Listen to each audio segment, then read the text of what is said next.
Hi guys, ngayon tuturuan ko kayo kung paano gumawa ng Valentine photo strips. Ganito lang yan kasimple. Punta tayo sa Canva at i-search natin ang Valentine photo strips sa search bar.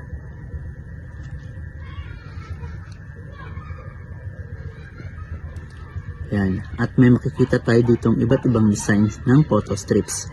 So maaari tayong pumili dyan ng gusto nating design. Siyempre, Valentine ang gusto natin. Kaya pipiliin natin itong Valentine na design.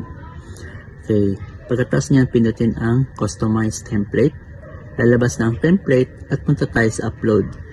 Diyan naman na ilalagay natin ang mga picture na gusto nating ilagay dun sa photo strip. Yan, ilagay natin yan ng isa-isa.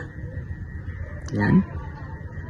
Ito mas maganda dun sa taas, tapos itong isa medyo mas maganda dun sa baba, no? Okay, ayan, meron na tayong Valentine photo strip.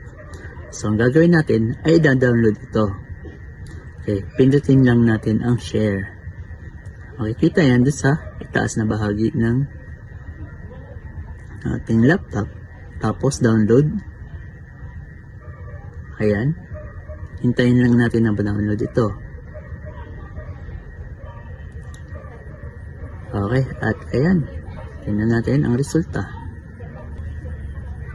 Ayan na ang ating Valentine photo strip. Sana ay natulungan ko kayo.